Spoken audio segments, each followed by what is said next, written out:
Hello beautiful people, it's Sindafam. Welcome to the channel. Today we're going to be checking this video and it's titled The Never Ending Soap Opera. Meghan Markle expected to miss Harry's olive branch trip to UK.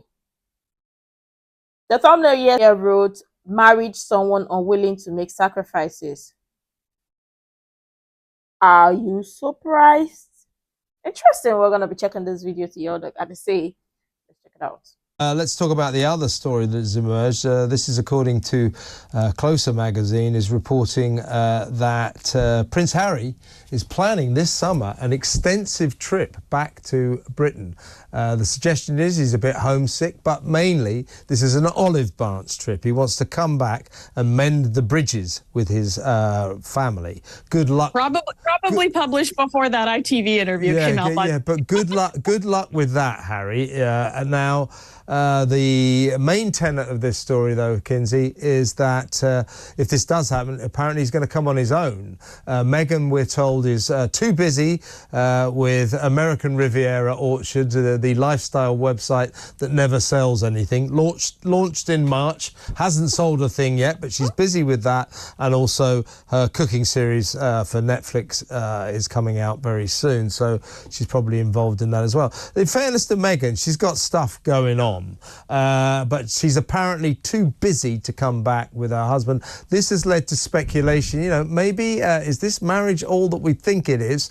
Perhaps it's on the skids, and that he's feeling homesick. He wants to come back and see his mates and pursue the forlorn dream that somehow or other he can go to the king and say, "Sorry I called you a skinflint who didn't give me any money. William, sorry I was so horrible about your wife," etc., etc. He thinks he can mend the bridges. But I think the interesting thing about that won't work, obviously. I don't think William will ever talk to him again. But I think the interesting thing is that if this story is true, he's going to spend a long time apart from his wife, who won't come with him. She apparently, according to this story, is very busy, but she's also very worried that the British people will heckle her, they will boo her. Brits are no longer in love with this woman, so she loves to be popular. She's not popular here. What do you make of all that, Kinsey? Well, I live south of Harry and Meghan in Los Angeles, and I do hear quite often that Prince Harry is homesick and that he doesn't necessarily love the culture that we have here in the States, and that he misses some of the traditions, and I know he misses some of his old friends. But Kevin, I'm going to tell you, I find it pretty karmic that Prince Harry has spent the last 4 years complaining about a family that didn't compromise to ensure his happiness, that were stubborn in their ways and unwilling to make sacrifices. And yet that's exactly what he married. Yeah. Because exactly. Finally, somebody said it. Oh, woo-hoo! Finally, somebody said it. It was really.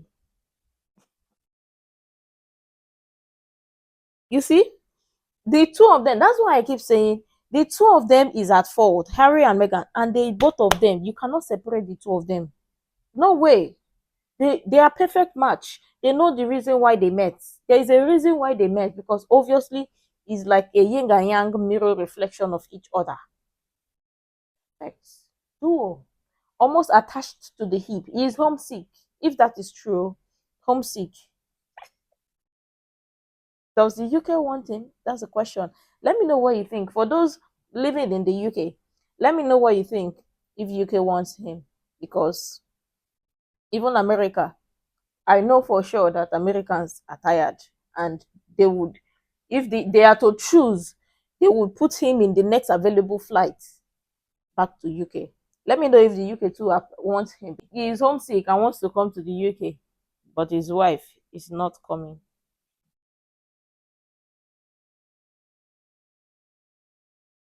So let's see how that goes, if that is true, or if that part is true. But let's go on.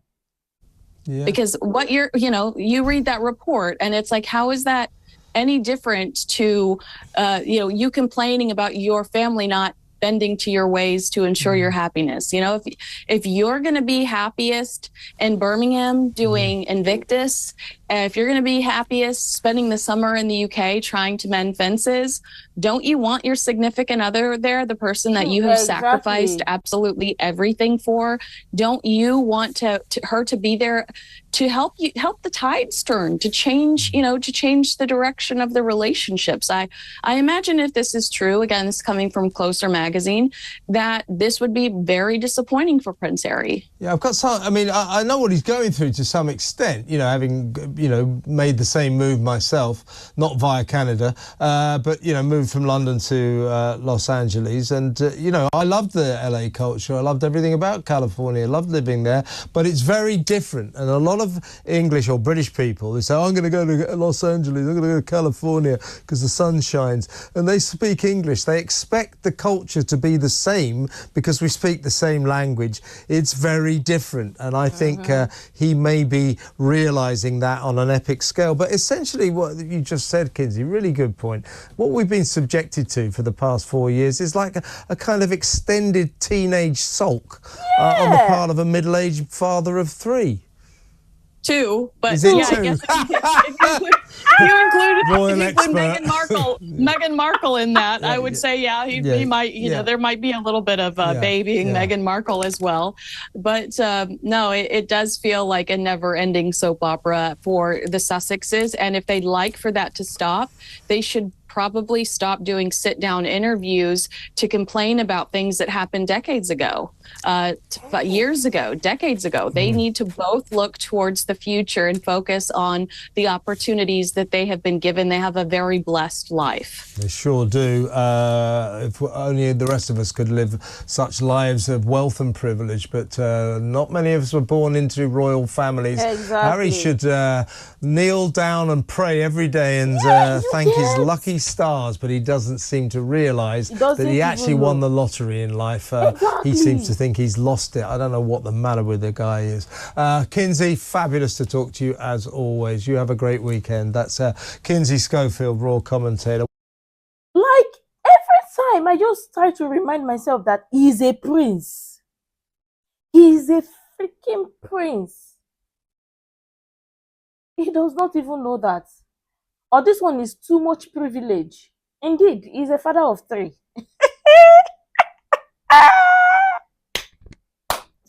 He's a freaking prince. I wish he knows who he is. Because obviously he does not know. If he knows, or because he has too much time in his hands, want to olive branch with who? His family. Is it the exact same one that he has been trashing? Olive branch. Well, let's see how that goes, because obviously I don't think any sane family would accept such level of disgrace and act like nothing publicly, not even private. Publicly, not even private. Even us as regular human beings, we know if we do that to our family, we know the consequences, and God self will not even allow us to do that to our family, let alone a well-known family, disgracing them publicly. Well, okay, if it is true that he is going to extend an olive branch, why is the person that actually instigated all of this, why is that person not going with him? I don't think any part of that is true. Maybe. I don't think it. I find it really hard to believe, but let me know what you think. I'm sure tons of people have interesting things to share. I really love to share that. You can share other useful information you think might be really helpful. Make sure to like, comment, and subscribe, and all of that stuff. And until next time, see you in the next video.